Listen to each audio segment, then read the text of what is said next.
बुद्ध की पवित्र प्रतिमाएं बौद्ध अभ्यास के केंद्र में हैं और उनकी चमत्कारी शक्तियों की कई कहानियां हैं।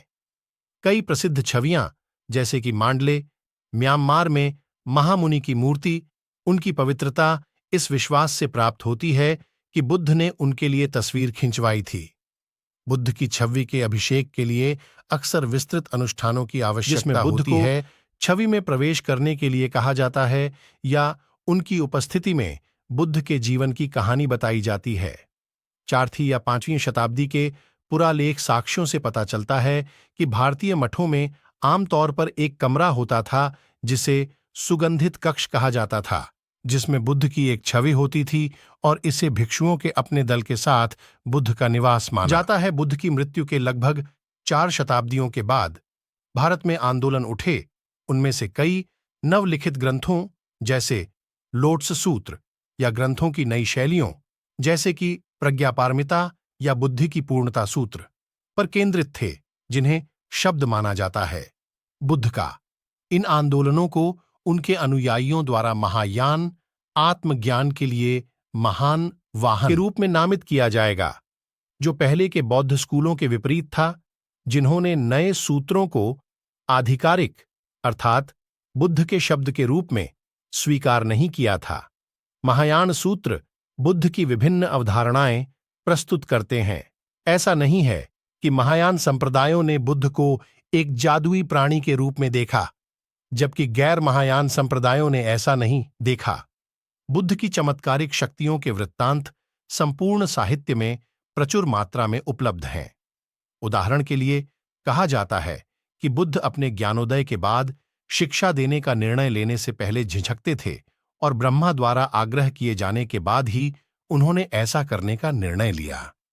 हालांकि महायान सूत्र में बुद्ध के पास बिल्कुल निर्णय नहीं है, बल्कि वे ब्रह्मा के अनुरोध से प्रभावित होने का दिखावा करते हैं ताकि ब्रह्मा की पूजा करने वाले सभी लोग बुद्ध की शरण लें। अन्यत्र यह समझाया गया कि जब बुद्ध सिरदर्द या पीठ दर्द की शिकायत करते थे तो वे ऐसा केवल दूसरों को धर्म में परिवर्तित करने के लिए करते थे। चूंकि उसका शरीर मांस और रक्त से नहीं बना था, इसलिए उसके दर्द का अनुभव करना वास्तव में असंभव था। बुद्ध की एक नई अवधारणा के लिए सबसे महत्वपूर्ण महायान सूत्रों में से एक हेलोटस सूत्र, सद्धर्म पुंडरीक सूत्र, जिसमें बुद्ध इस बात से इनकार करते हैं कि उन्होंने पीड़ा से मुक्ति की तलाश में शाही महल छोड़ दिया था और 6 साल बाद एक पेड़ के नीचे ध्यान करते समय उन्हें वह मुक्ति मिली। इसके बजाय वह बताते हैं कि उन्होंने असंख्य अरबों युग पहले आत्मज्ञान प्राप्त किया था और तब से इस दुनिया में और साथ ही साथ असंख्य अन्य दुनिया में धर्म का प्रचार कर रहे हैं। क्योंकि उनका जीवन काल कम बुद्धि वाले लोगों के लिए अकल्पनीय है, उन्होंने अपने राजसी जीवन को त्यागने, तपस्या करने और अद्वितीय ज्ञान प्राप्त करने का नाटक करते हुए कुशल तरीकों का सहारा लिया है। वास्तव में वह पूरे समय प्रबुद्ध थे, फिर भी उन्होंने दुनिया को प्रेरित करने के लिए इन कार्यों का दिखावा किया। इसके अलावा क्योंकि वह मानते हैं कि दुनिया में उनकी निरंतर उपस्थिति के कारण अल्पगुण वाले लोग उनकी शिक्षाओं को व्यवहार में लाने के प्रति उदासीन हो सकते हैं, उन्होंने घोषणा की कि वह जल्द ही निर्वाण में प्रवेश करने वाले हैं। परंतु यह भी सत्य नहीं है, क्योंकि उसका जीवन काल कई अरब कल्पों तक समाप्त नहीं होगा। वह एक चिकित्सक की कहानी बताता है जो घर लौटता है और देखता है कि उसके बच्चे उसकी अनुपस्थिति के दौरान जहर खाने के कारण बीमार हो गए हैं। वह एक इलाज बताता है, लेकिन केवल कुछ ही इसे लेते हैं, इसलिए वह फिर से घर छोड़ देता है और अफवाह फैलाता है कि वह मर गया है। जिन बच्चों ने दवा नहीं ली थी, वे अपने दिवंगत पिता के सम्मान में दवा लेते हैं और ठीक हो जाते हैं। फिर पिता लौट आते हैं। उसी तरह बुद्ध अपने शिष्यों में तात्कालिकता की भावना पैदा करने के लिए निर्वाण में प्रवेश करने का नाटक करते हैं, भले ही उनका जीवन काल असीमित हो। बुद्ध की पहचान का ऐसा दृष्टिकोण 3 निकायों के सिद्धांत में संहिताबद्ध है। त्रिकाय बुद्ध का प्रारंभिक विद्वान बुद्ध के बारे में बात करते हैं कि उनके पास एक भौतिक शरीर और दूसरा शरीर है। जिसे मन निर्मित शरीर या उत्सर्जित शरीर कहा जाता है, जिसमें वह 30 के स्वर्ग में अपनी दिवंगत मां से मिलने जैसे चमत्कारी कार्य करते हैं। 3 देवता और उसे धर्म सिखाना। यह प्रश्न भी उठाया गया कि बुद्ध का सम्मान करते समय बौद्धों को वास्तव में किसे श्रद्धांजलि देनी चाहिए। अवधि, धर्मकाया, एक अधिक रूपक निकाय, एक निकाय या बुद्ध के सभी अच्छे गुणों या धर्मों का संग्रह, जैसे कि उनकी बुद्धि, उनकी करुणा, उनकी दृढ़ता, उनके धैर्य का वर्णन करने के लिए गढ़ा गया था। गुणों के इस कोश की पहचान बुद्ध के शरीर के रूप में की गई, जिसकी शरण में जाना चाहिए। यह सब महायान सूत्रों में पुनः वर्णित है। निर्गत शरीर, निर्माण काया, अब वह शरीर नहीं है जिसका उपयोग बुद्ध अलौकिक कार्य करने के लिए करते हैं, बल्कि यह इस दुनिया में प्रकट होने वाला एकमात्र शरीर है और सामान्य मनुष्यों को दिखाई देने वाला एकमात्र शरीर है। यह बुद्ध का निर्गत शरीर है, जिसने एक राजकुमार के रूप में जन्म लिया, ज्ञान प्राप्त किया और दुनिया को धर्म सिखाया। अर्थात दृश्यमान बुद्ध एक जादुई प्रदर्शन है। सच्चा बुद्ध उत्सर्जन का स्रोत धर्मकाया था, एक शब्द जो अभी भी बुद्ध के उत्कृष्ट गुणों को संदर्भित करता है, लेकिन धर्म शब्द की बहुक्रिया पर खेलते हुए इसका अर्थ कुछ अधिक लौकिक, आत्मा और परम सत्य का एक शाश्वत सिद्धांत है। बाद के महायान ग्रंथों में इसे बुद्ध के सर्वज्ञ मन और इसकी शून्यता की गहन प्रकृति के रूप में वर्णित किया गया है। अनेक ब्रह्मांडों की उपस्थिति बुद्ध के अतिरिक्त शरीरों के साथ महायान सूत्रों ने कई ब्रह्मांडों की उपस्थिति का भी खुलासा किया, जिनमें से प्रत्येक का अपना बुद्ध था। इन ब्रह्मांडों बुद्ध क्षेत्र कहा जाता है या शुद्ध भूमि को असाधारण वैभव के निवास के रूप में वर्णित किया गया है, जहां पेड़ों पर रत्नों के फल लगते हैं, पक्षी धर्म के श्लोक गाते हैं और निवासी इसके अभ्यास के लिए खुद को समर्पित करते हैं। बुद्ध क्षेत्र भविष्य के पुनर्जन्म के लिए पसंदीदा स्थान बन गए। वहां अध्यक्षता करने वाले बुद्ध भक्ति की वस्तु बन, विशेष रूप से अनंत प्रकाश के बुद्ध, अमिताभ और उनके पश्चिमी स्वर्ग, जिसे सुखावती कहा जाता है। बुद्ध क्षेत्रों में बुद्ध अक्सर तीसरे रूप में प्रकट होते हैं, आनंद शरीर, संभोगकाया, जो एक युवा राजकुमार का रूप था, जो एक सुपरमैन के 32 प्रमुख चिन्हों और 80 लघु चिन्हों से सुशोभित था। पूर्व में उसके हाथों की हथेलियों और उसके पैरों के तलवों पर एक पहिए के पैटर्न, लंबी कान की बाली, उसके सिर के शीर्ष पर एक मुकुट उभार, उसनिसा, उसकी भौहों के बीच बालों का एक चक्र, उड़ना, सपाट पैर शामिल हैं और जालयुक्त उंगलियां। विद्वानों ने अनुमान लगाया है कि यह अंतिम विशेषता किसी पाठ्य स्रोत से नहीं, बल्कि प्रारंभिक मूर्तिकारों की अपर्याप्तता से उत्पन्न हुई है। बुद्ध के अद्भुत शारीरिक और मानसिक गुणों को स्तुति के अनेक मंत्रों में संहिताबद्ध किया गया और काव्य में सूचीबद्ध किया गया, जो अक्सर विशेषणों की एक श्रृंखला का रूप लेते थे। इन विशेषणों पर ग्रंथों में टिप्पणी की गई, स्तूपों पर अंकित किया गया, अनुष्ठानों में ऊंचे स्वर से उच्चारित किया गया और ध्यान में चिंतन किया गया।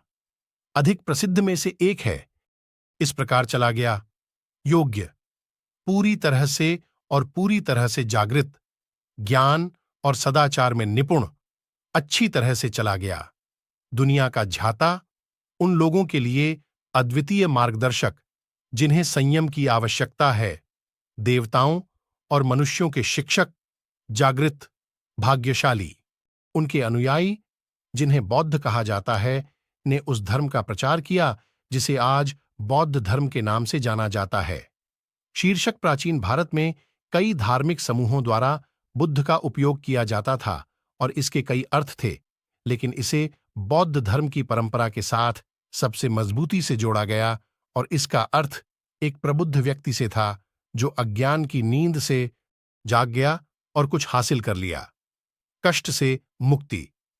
बौद्ध धर्म की विभिन्न परंपराओं के अनुसार अतीत में भी बुद्ध हुए हैं और भविष्य में भी बुद्ध होंगे। बौद्ध धर्म के कुछ रूपों का मानना है कि प्रत्येक ऐतिहासिक युग के लिए केवल एक बुद्ध होता है। दूसरों का मानना है कि सभी प्राणी अंततः बुद्ध बन जाएंगे। क्योंकि उनके पास बुद्ध प्रकृति जाग गया और कुछ हासिल कर लिया। कष्ट से मुक्ति। बौद्ध धर्म की विभिन्न परंपराओं के अनुसार अतीत में भी बुद्ध हुए हैं और भविष्य में भी बुद्ध होंगे। बौद्ध धर्म के कुछ रूपों का मानना है कि प्रत्येक ऐतिहासिक युग के लिए केवल एक बुद्ध होता है। दूसरों का मानना है कि सभी प्राणी अंततः बुद्ध बन जाएंगे क्योंकि उनके पास बुद्ध प्रकृति तथागत गर्भ है। बौद्ध धर्म के सभी रूप गौतम बुद्ध के जीवन की विभिन्न घटनाओं का जश्न मनाते हैं, जिनमें उनका जन्म, ज्ञानोदय और निर्वाण शामिल हैं। कुछ देशों में 3 घटनाएं एक ही दिन मनाई जाती हैं, जिसे कहा जाता है दक्षिण पूर्व एशिया में वेसाक। अन्य क्षेत्रों में त्योहार अलग अलग दिनों में आयोजित किए जाते हैं और इनमें विभिन्न प्रकार के अनुष्ठान और प्रथाएं शामिल होती हैं। इन देशों में बुद्ध का जन्म चंद्र तिथि के आधार पर अप्रैल या मई में मनाया जाता है। जापान में, जो चंद्र कैलेंडर का उपयोग नहीं करता है, बुद्ध का जन्म 8 अप्रैल को मनाया जाता है। वहां का उत्सव स्थानीय शिंटो समारोह के साथ फूल उत्सव में विलीन हो गया है, जिसे हनामात्सुरी के नाम से जाना जाता है। सामान्य विचार बुद्ध, जिनका जीवन बड़े पैमाने पर किंवदंतियों के माध्यम से जाना जाता है, के रूप में संदर्भित ऐतिहासिक व्यक्ति का कुल नाम गौतम, संस्कृत में, या गौतम, पाली में उन था और उनका दिया गया नाम सिद्धार्थ था, संस्कृत। वह जो अपने लक्ष्य को प्राप्त करता है, या सिद्धार्थ, पाली में। उन्हें अक्सर शाक्य मुनि कहा जाता है, शाक्य वंश। विचार बुद्ध, जिनका जीवन बड़े पैमाने पर किंवदंतियों के माध्यम से जाना जाता है, के रूप में संदर्भित ऐतिहासिक व्यक्ति का कुल नाम गौतम, संस्कृत में, या गौतम, पाली में उन था और उनका दिया गया नाम सिद्धार्थ था, संस्कृत।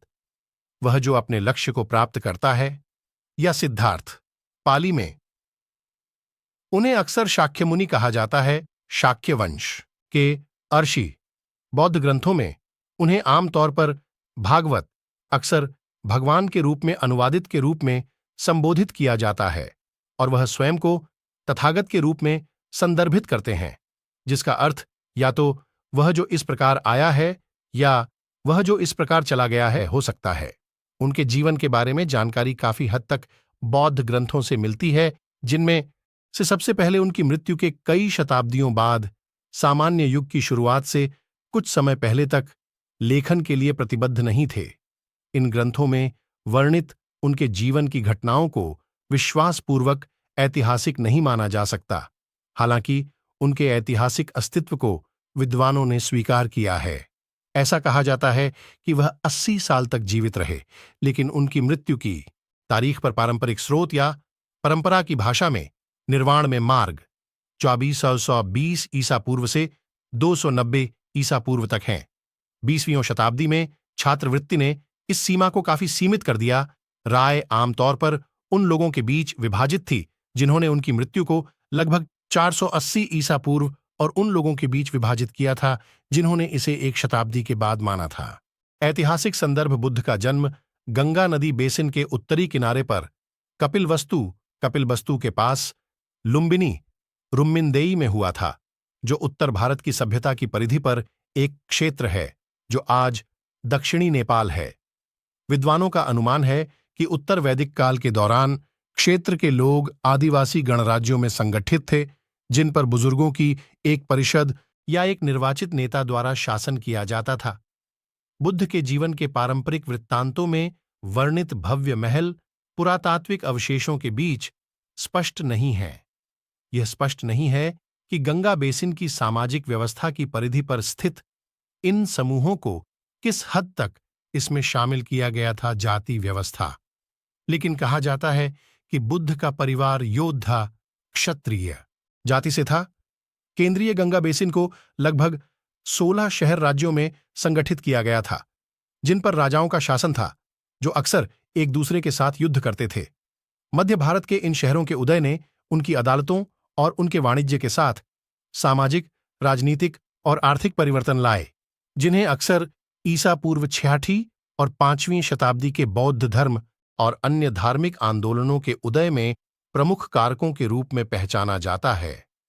बौद्ध ग्रंथ विभिन्न भ्रमणशील शिक्षकों की पहचान करते हैं जिन्होंने शिष्यों के समूहों को आकर्षित किया।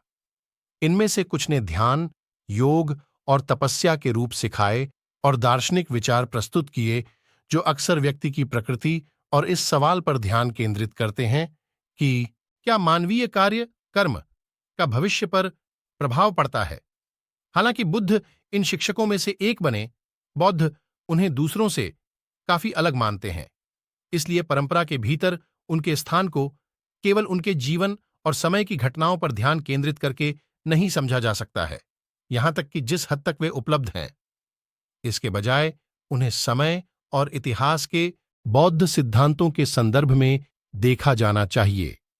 ब्रिटानिका प्रीमियम सदस्यता प्राप्त करें और विशेष सामग्री तक पहुंच प्राप्त करें। अब सदस्यता लें। बौद्ध सिद्धांत के अनुसार ब्रह्मांड कर्म का उत्पाद है, कर्मों के कारण और प्रभाव का नियम है, जिसके अनुसार पुण्य कर्म भविष्य में सुख पैदा करते हैं और गैर पुण्य कर्म दुख पैदा करते हैं। ब्रह्मांड के प्राणी बिना शुरुआत के 6 लोकों में पुनर्जन्म लेते हैं।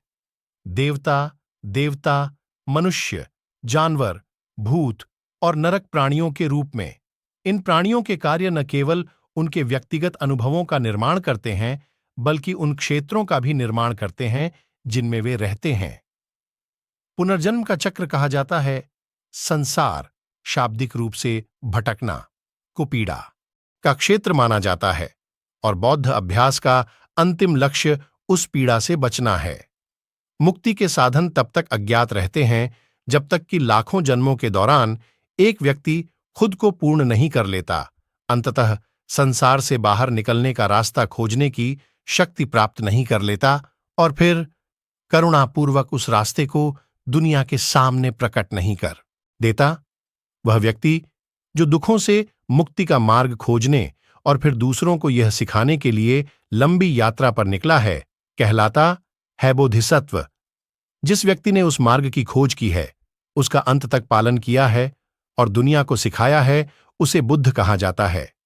मरने के बाद बुद्ध का पुनर्जन्म नहीं होता है, बल्कि वे पीड़ा से परे एक अवस्था में प्रवेश करते हैं जिसे निर्वाण, शाब्दिक रूप से मृत्यु कहा जाता है, क्योंकि समय के साथ बुद्ध बहुत कम प्रकट होते हैं और क्योंकि वे केवल दुख से मुक्ति, मोक्ष का मार्ग बताते हैं। दुनिया में बुद्ध की उपस्थिति को ब्रह्मांड के इतिहास में एक महत्वपूर्ण घटना माना जाता है। एक विशेष बुद्ध की कहानी उनके जन्म से पहले शुरू होती है और उनकी वह चौथा है। अगले बुद्ध नामित मैत्रेय शाक्यमुनि की शिक्षाओं और अवशेषों के दुनिया से गायब हो जाने के बाद प्रकट होंगे। बुद्ध के जीवन की घटनाओं के पारंपरिक विवरण पर इसी दृष्टिकोण से विचार किया जाना चाहिए। हमारे वीडियो पसंद है तो चैनल सब्सक्राइब करो।